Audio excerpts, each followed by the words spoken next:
오늘 하나님께서 우리에게 주신 말씀은 사도행전 15장 12절에서 21절 말씀입니다. 말씀을 봉독합니다. 온 무리가 가만히 있어 바나바와 바울이 하나님께서 자기들로 말미암아 이방인 중에서 행하신 표적과 기사에 관하여 말하는 것을 듣더니 말을 마침에 야고보가 대답하여 이르되 형제들아 내 말을 들으라. 하나님이 처음으로 이방인 중에서 자기 이름을 위할 백성을 취하시려고 그들을 돌보신 것을 시몬이 말하였으니 선지자들의 말씀이 이와 일치하도다. 기록된 바 이후에 내가 돌아와서 다윗의 무너진 장막을 다시 지으며 또 그 허물어진 것을 다시 지어 일으키리니 이는 그 남은 사람들과 내 이름으로 일컬음을 받는 모든 이방인들로 주를 찾게 하려 함이라 하셨으니 즉 예로부터 이것을 알게 하시는 주의 말씀이라 함과 같으니라.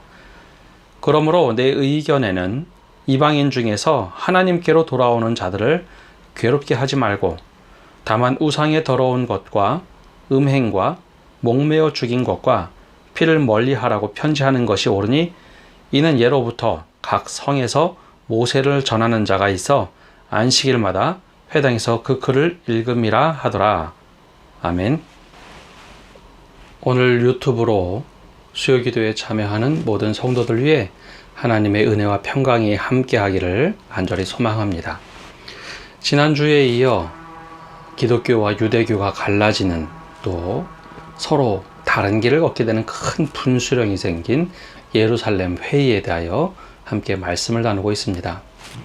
15장 1절에서 우리 12절까지는 바나바와 바울이 안디옥 교회에서 서로 갈등이 생겨서 이 문제를 어떻게 해결할 것인가, 즉 유대교 신앙을 가지고 있는 입장과 또 예수 그리스도를 믿음으로 은혜를 받아서 이방인에게는 다른 것을 부과해서는 안 된다라는 입장, 이 입장의 사이에서 어떻게 해결할 것인가, 예루살렘 교회로 사람을 보내고 또 예루살렘 교회에 도착해서 베드로가 변증하는 것까지 이야기를 나눴습니다.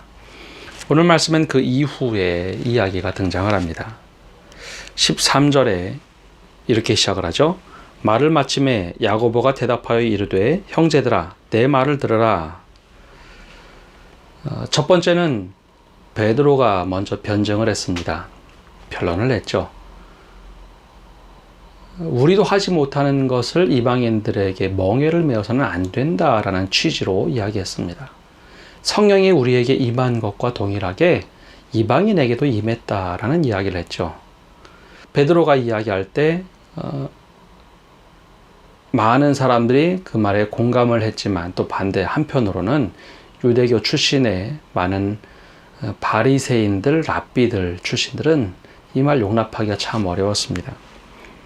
그때 바나바와 바울이 하나님께서 자기들로 말미암아 이방인 중에서 행하신 표적과 기사에 관하여 또 말을 하는 것을 듣게 됩니다. 이 말을 다 듣고 나서 13절처럼 야고보가 그 이야기에 대하여 응답을 합니다. 첫 번째는 베드로가 응답을 했고 두 번째는 야고보가 응답을 합니다. 베드로는 예루살렘 교회 초대 수장이었습니다. 로마 카톨릭에서는 그를 교황이라, 최초의 교황이라 라고 부르죠. 그렇다면 야고보의 위치는 무엇이었을까요? 야고보는 주의 형제로 베드로 다음 가는 교회의 최고의 지도자였습니다. 그래서 예루살렘 교회의 3대 기둥이라는 지도자를 얘기할 때 베드로, 야고보, 요한을 이야기합니다. 베드로는 최초의 그 교회의 담임 목사와 같은 존재였고 야고보는 그와 함께하는 또 지도자, 그리고 요한도 지도자였습니다. 마지막까지 살아남아서 복음을 증거했던 것은 바로 요한이었죠. 이렇게 세 사람은 예루살렘 교회가 교회되도록 이끌어간 지도자들이었습니다. 이때 야고보가 이렇게 얘기합니다. 하나님이 처음으로 이방인 중에서 자기 이름을 위할 백성을 취하시려고 그들을 돌보신 것을 시몬이 말하였으니, 하나님께서 시므온 베드로를 통해서 어떤 일을 하셨는지 이야기를 하도록 하셨고, 바나바와 바울을 통해서 그 이야기를 들었습니다. 이것을 이제는 종합할 필요가 있습니다. 즉, 이방인 중에서 자기 이름을 위할 백성을 하나님께서 직접 취하셨다라는 이 고백은 지금까지 유대인들이 가지고 왔던 신앙의 삶의 결과는 전혀 다른 이야기입니다. 굉장히 충격적인 이야기죠. 이방인을 어떻게 우리에게로 부르셨는가? 이것을 두 가지 관점으로 봐야 합니다. 하나는 첫 번째는 현상적인 이야기입니다. 현상으로 이런 일들이 나타났을 때 이것을 어떻게 대처해야 하는가? 이것을 어떻게 바라봐야 하는가? 하나 관점이 있고요. 두 번째는 이 현상을 어떻게 해석할 것인가? 현상은 그대로 받아들이는 것, 사실은 사실대로 받아들여야 하는 것이고, 두 번째는 이것을 어떻게 해석할 것인가? 여기에서는 믿음, 즉 신앙이 필요하는데 이 신앙의 기초는 말씀입니다. 많은 경우에 사람들이 상황에 대한 것을 인식하는 것은 동일한데 그것을 해석할 때 내 입장에서 해석을 합니다. 교회가 어떤 일을 결정할 때 이것이 옳다 저것이 옳다 할 때 말씀에 과연 어떤 근거로 되어 있는가, 하나님께서 무엇을 말씀하시는가, 말씀의 원리보다는 내 생각이 우선할 때가 많죠. 사실 이방인들을 유대인으로 받아들인다는 것, 그리스도인으로 받아들인다는 것, 이것을 어떤 시각으로 보느냐에 따라서 기독교는 유대교가 될 수도 있었습니다. 그러나 여기서 유대교와 기독교가 영원한 결별하는 것은 원리는 받아들이되 그 구체적인 실천에 있어서는 하나님의 말씀의 근거로 들어갔다는 겁니다. 그렇다면 무엇으로 들어갔을까요? 15절부터 18절까지 말씀을 읽어봅니다. 선지자들의 말씀이 이와 일치하도다 기록된 바, 이후에 내가 돌아와서 다윗의 무너진 장막을 다시 지으며 또 그 허물어진 것을 다시 지어 일으키리니 이는 그 남은 사람과 내 이름으로 일컬음을 받는 모든 이방인들로 주를 찾게 하려 함이라 하셨으니, 즉 예로부터 이것을 알게 하시는 주의 말씀이라 함과 같으니라. 아멘. 주의 형제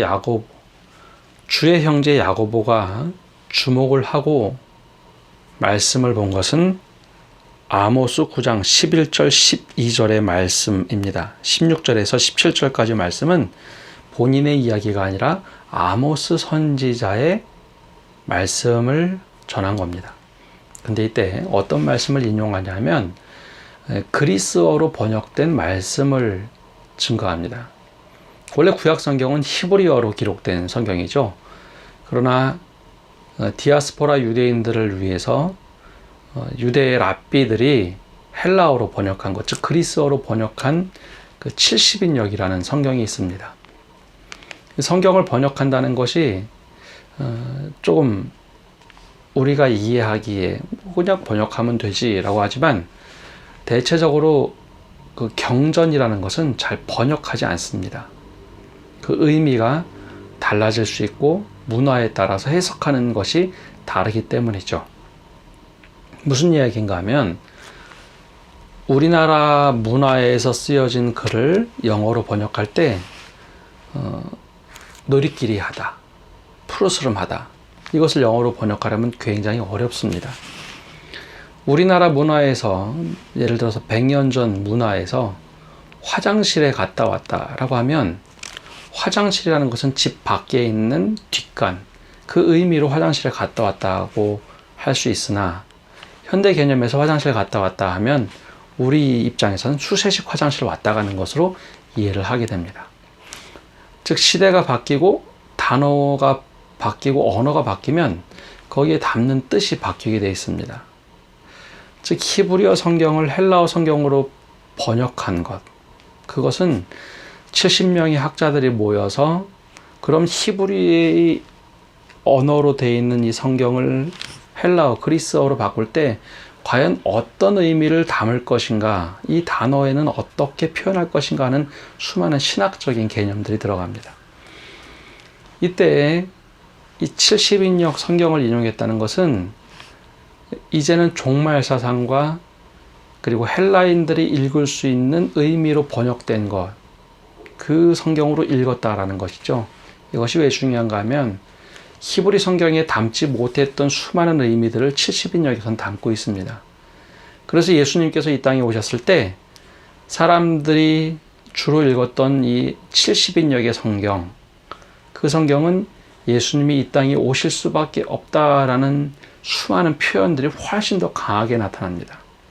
히브리어로 읽을 때는 몰랐는데 70인역, 즉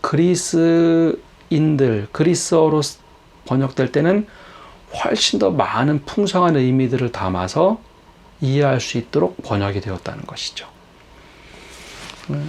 조금 많이 나가서 이야기하면 우리나라에는 지금 10여 종의 성경이 번역되어 있습니다. 우리는 주로 개역 성경과 개정 성경, 즉 개역 개정 성경을 주로 봅니다. 그러나 이 밖에 공동 번역서라는 성경을 보면 가톨릭과 개신교가 함께 번역한 그 성경은 등가 역동 방식이라는 방식을 취해서 우리나라 문화에 맞게 번역을 했습니다. 무슨 의미인가 하면 히브리어와 헬라어를 연구를 해서 그 히브리어 구약 성경의 원전과 헬라어 성경으로 되어 있는 원전, 아람어로 되어 있는 그 원전을 번역할 때 우리 개역 성경과 개정 성경은 직역에 가깝게 번역을 했다면 그 공동 번역서는 우리나라 문화에 맞게 번역을 했습니다. 그래서 이 표현들이 좀 다릅니다. 우리는 단어를 써도 지역 이름을 쓸 때 중국에서 차용된 단어들을 번역을 해서 썼다면 이 공동 번역서는 현재 우리가 사용하고 있는 지역 이름을 씁니다. 우리는 애굽이라고 부르지만 공동 번역서에는 이집트라고 나옵니다. 땅 이름들도 현재 쓰여져 있는 이름들이 나옵니다. 그래서 서바나로 간다. 바울이 나중에 내 갈 목적지는 서바나라고 할 때 서바나 그러면 잘 와닿지 않는데 거기 스페인이라고 단어 말하면 스페인으로 가려고 했구나. 이제 쉽게 아는 것이죠. 우리는 10부장, 100부장, 1000부장 얘기하지만 공동번역서에서는 하사, 중사, 상사 그렇게 군대 편제로 이야기합니다. 군대 갔다 온 사람들은 그 정도 인원의 사람들을 모아서 이렇게 다스렸구나라는 것을 쉽게 알죠. 대표적인 것이 이제 그 사사기입니다. 사사기는 종교와 통치, 재정 일치를 담당하는 사람으로 부르는 용어죠. 이 사사라는 개념이 참 어려운 한자입니다. 잘 와닿지 않죠. 사사 그러면 사람들이 잘 알아듣지 못합니다. 근데 공동번역서에서는 그걸 판관기라고 적어놨습니다. 판관기, 즉 사또라고 적어놨죠. 사또는 지방 고을에 대표되는 사람으로 통치를 하면서도 재판을 할 수 있는 사람이었죠. 이런 것들이 이제 번역할 때의 큰 차이인데요. 바로 이 그리스어로 번역된 70인령을 이용해서 야고보가 이야기했다라는 것. 아주 간단한 그냥 흘러 넘어갈 수 있지만 이 신학자의 눈으로 보면 예수님께서 이 땅에 오셔서 사역하시고 사람들이 이해할 수 있을 만큼 충분한 조건과 준비가 되어 있었음을 보여주는 일이기도 합니다. 그때 한 이야기가 아모스 선지자의 이야기를 통해서 이후에 내가 돌아와서 다윗의 무너진 장막을 다시 지으며 그것을 다시 살리겠다는 겁니다. 그 허물어진 것을 다시 지어 일으키리니 이스라엘 백성들이 다 무너져서 일으키시는데 그때 남은 사람들과 내 이름으로 일컬음을 받는 모든 이방인들로 주를 찾게 하려 합니다.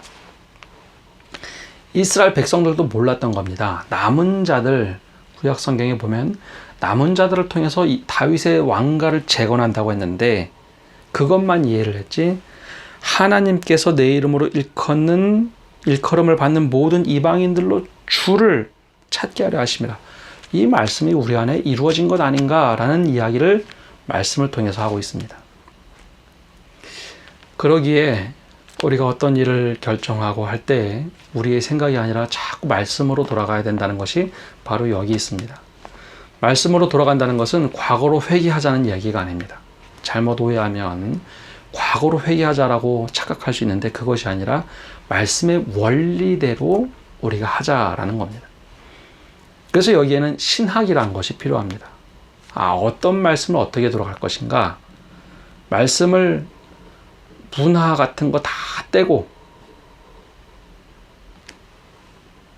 그 원리로 들어가는 것인가? 아니면 문자적으로 해석을 할 것인가? 잘못 해석하면 여성들은 머리에 수건을, 두건을 둘러라 해서 로마 가톨릭에서는 여전히 지금도 머리에 면사포 같은 거를 쓰고 기도를 하죠. 여성들만 그렇게 합니다. 그것은 문화적인 차이에 근거합니다. 만약에 그것을 지키려면 지금 모든 피는 먹지 말아야 합니다. 오늘 바로 이제 그 이후에 그 이야기가 등장을 하죠. 바로 이방인들이 이렇게 돌아온 것은 하나님의 뜻이다라는 것을 분명하게 이야기를 합니다. 그럼 이것을 어떻게 받아들일 것인가? 이 현상적으로 돌아온 것을 하나님께서 이렇게 허락하셨는데 남은 자들과 하나님을 찾는 이방인들, 그들을 하나님께서 취하신다라고 이야기를 합니다. 그러므로 19절에 시작을 합니다. 그러므로 내 의견에는 이방인 중에서 하나님께 돌아오는 자들을 괴롭게 하지 말고, 베드로 이야기가 맞다는 것이죠.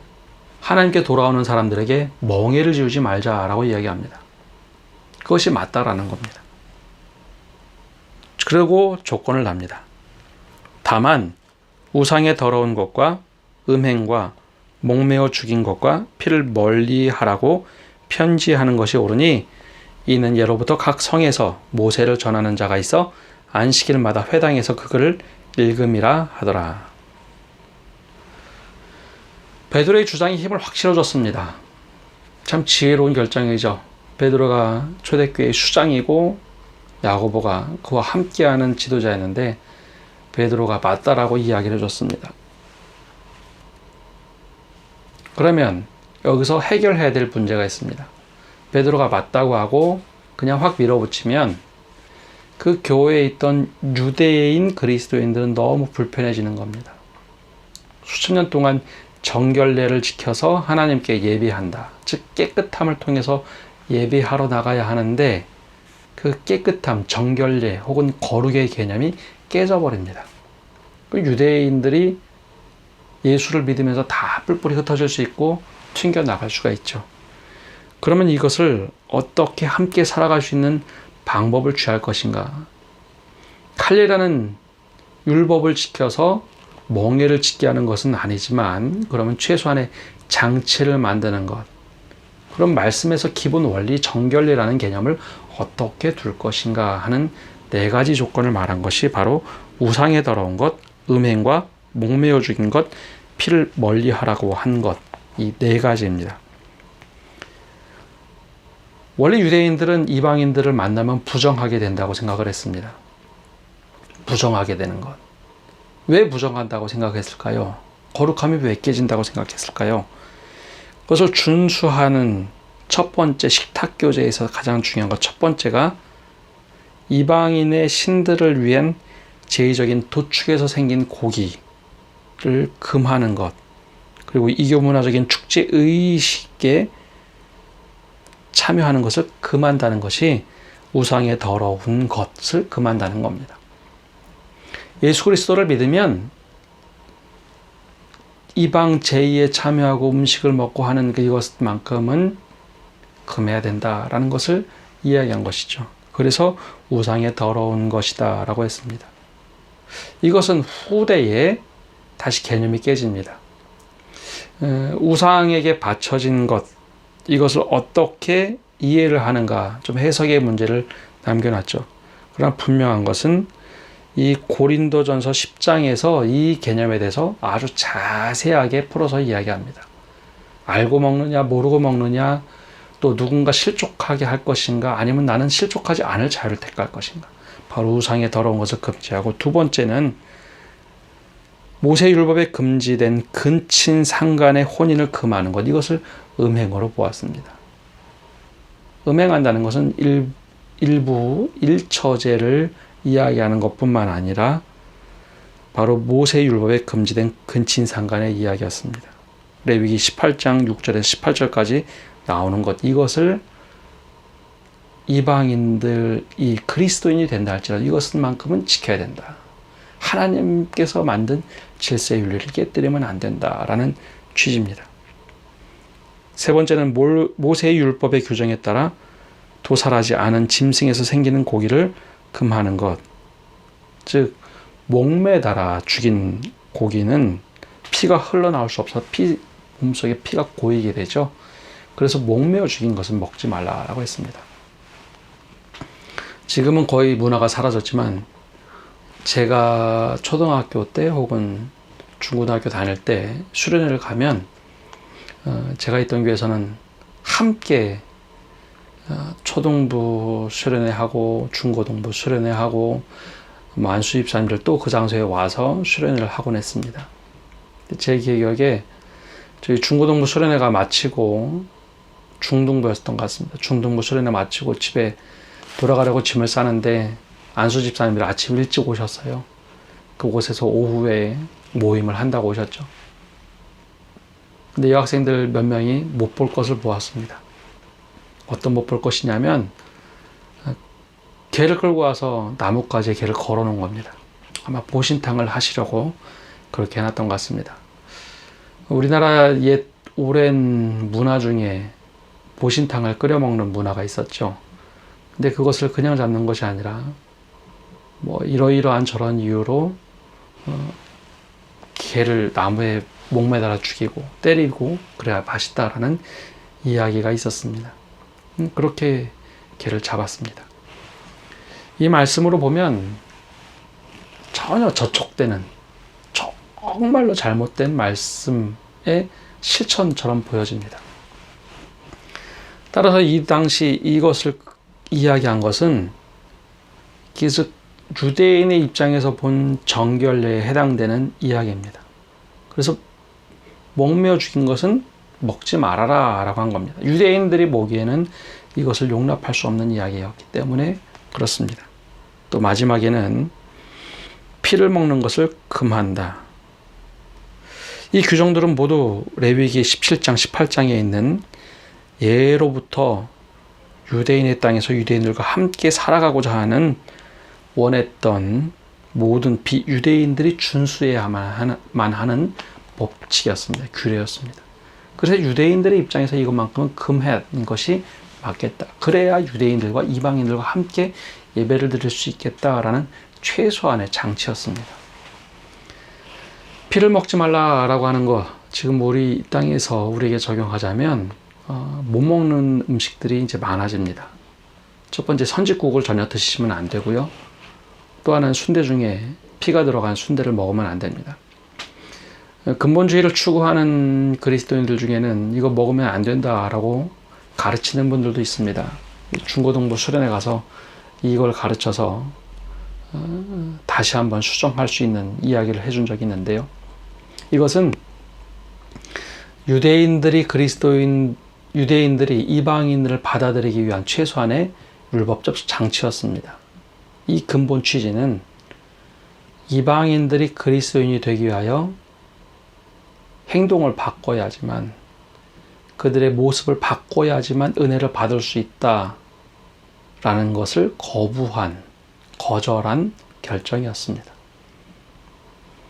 유대인들 중심으로 교회가 이루어졌기에 유대인들과 이방인들이 함께 공동체로 만들 수 있는 최소한의 장치를 만들었던 것이 바로 이 예루살렘 회의였습니다. 이 근본 취지는 이방인들로 하여금 그리스도인이 되는데 걸림돌이 되게 해서는 안 된다. 반대로 유대인 중심의 교회에서 유대인들이 거꾸로 소외받지 않도록 하는 것, 말씀의 기준으로 봤을 때 이것만큼 지키는 것이 맞겠다라고 한 것이 바로 이들의 법칙이었습니다. 근데 여기서 유대인들과 이방인들이 하나 되도록 하기 위한 법칙이었는데 이것이 바로 실천됐는가? 이것은 바로 다음 장 말씀을 하면서 좀 우리가 계속해서 묵상해야 될 이야기입니다. 오늘 말씀을 좀 다시 한번 정리해 봅니다. 복음을 전하고 났더니 이방인들이 교회로 또 예수 그리스도를 믿으며 몰려왔습니다. 이것을 어떻게 받아들여야 하는가? 처음에는 당장 기쁘지만 이것이 교회 내에 하나의 분란이 될 수 있었죠. 이것을 해결할 때 베드로가 지혜를 모았고 또 바울과 바나바가 현상을 이야기했고 야고보는 그 현상을 어떻게 해석을 해야 하는가 말씀의 근거를 통해서 해석을 하고 있습니다. 그렇다면 우리는 하나의 문제와 사건이 있을 때 어떤 기준으로 해석을 합니까? 바로 여기에 목회자들의 신학이 필요하고 또 관점이 필요합니다. 말씀을 어떻게 적용할 것인가? 어떤 말씀이 우리에게 필요한 것인가? 그리고 이 말씀의 근본 원리는 무엇인가 하는 관점으로 바라봐야 합니다. 이것을 우리가 가지고 있는 전통으로 바라볼 때 문제가 생깁니다. 시대가 바뀌면 이것이 바뀔 수 있기 때문이죠. 하나님의 말씀의 원리에 따라서 이 문제를 해결해야 합니다. 주의 형제 야고보는 아모스서 말씀을 통해서 남은 자 사상, 그 남은 자 사상과 하나님께서 이방인들이 구원받을 수 있도록 열어놓으셨다라는 것을 해석을 하게 됩니다. 이방인들이 들어오는 것을 어떻게 막을 수 있는가? 이것을 어떻게 해결할 것인가 하는 관점으로 4가지 금지를 얘기했죠. 그것이 바로 우상에 더러운 것, 음행과 목매어 죽인 것, 피를 멀리하라고 편지에서 모든 교회로 하여금 알게 하자. 그래서 예로부터 각 성에서 모세를 전하는 자가 있어 안식일마다 회당에서 그 글을 읽음이라 하더라. 즉 이것을 통해서 회당에서 알려줌을 통해 모든 교회에서 이방인들을 받아들이는데 걸림돌이 되지 않도록 하자라는 겁니다. 저는 이 기본 원리, 누구나 교회에 들어와서 평안하게 예수를 믿도록 하자라는 이 원칙에 있어서 우리가 배워야 할 기본 자세라는 겁니다. 우리 교회는 우리 교회만의 독특한 관점이 있기 때문에 이것을 따라야 된다. 그런 멍해를 쥐어서는 안 된다. 그래서 교회 성장하기 위해서는 성도들을 이야기할 때 비율이 7대3의 비율이 있어야지 건강한 교회라고 이야기합니다. 7대3은 기존 교인들 70%, 30%는 새 가족이 들어와야지 건강하다고 얘기합니다. 이 새 가족 안에는 기존에 다른 교회를 다니던 성도들도 있을 수 있고 또는 완전히 새 가족이 들어와야지 교회가 건강해진다고 얘기합니다. 왜냐하면 우리가 가지고 있는 구습을 우리 스스로는 알지 못합니다. 새 가족이 들어와야 이거 이상한데요. 그것도 다른 교회 다니던 성도들이 왔을 때 이거는 보편적인 교회와는 사뭇 다릅니다 라고 할 때 우리 자신을 한번 돌아볼 수 있기 때문입니다. 그러면 이것을 바꿔야 될 것은 바꿔야 하는 것입니다. 또 완전히 새 가족이 들어왔을 때 새 가족이 적응하지 못하고 나간다면 그것은 교회의 문제점을 바꿔야지만 그 새 가족이 정착할 수 있는 것이죠. 정착하지 못하고 나간다는 것은 문제가 있는 겁니다. 무엇을 바꿔야 하는지. 그래서 교회가 하나님 보시기에 아름다운 교회, 마치 이스라엘 백성들이 우리 남은 자들과 하나님께서 찾으시는 이방인들이 들어오도록 하는 그 아름다운 교회로 이루어져 갈 수 있는 겁니다. 오늘 말씀을 보면서 이 고난 주간에 우리는 어떤 교회가 될 것인가? 또 우리는 어떻게 아름답게 이러한 문제들을 해결하고 나갈 것인가 하는 관점을 가질 때 하나님이 원하시는 교회, 하나님이 기뻐하시는 교회가 되기를 간절히 바랍니다. 우리 함께 기도 제목 나눕니다. 이세호 집사님 이제 의식을 찾으셨고 이제 영상 통화도 조금씩 가능하다고 하십니다. 가족들과 영상 통화를 하고 계신데 우리 이세호 집사님을 위해서 또 우리 가족을 위해서 함께 기도해 주시고 또 이 기간에 아픈 환우들이 참 많은 것 같습니다. 병원에 입원했다 퇴원한 분들 여러 소식을 들었는데 우리 아픈 환우들을 위해서 기도해 주시고 또 이 코로나19로 인해서 경제적으로 어려운 분들을 위해서도 기도해 주시고 특별히 이 모든 것이 빨리 종식될 수 있도록 그리고 함께 모여서 예배할 수 있는 공동체 회복의 날이 온전히 올 수 있게 해달라고 기도해 주시고 또 총선을 위해서 우리 나라를 위해서 중보하며 기도해 주시기 바랍니다. 특별히 바라기는 우리가 어려움을 딛고 설 수 있도록 합력하여 선을 이루는 우리 교회 또 우리나라가 될 수 있도록 함께 중보하며 기도해 주시기 바랍니다. 함께 기도하겠습니다.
하나님, 오늘도 저희가 사도행전 말씀을 봅니다.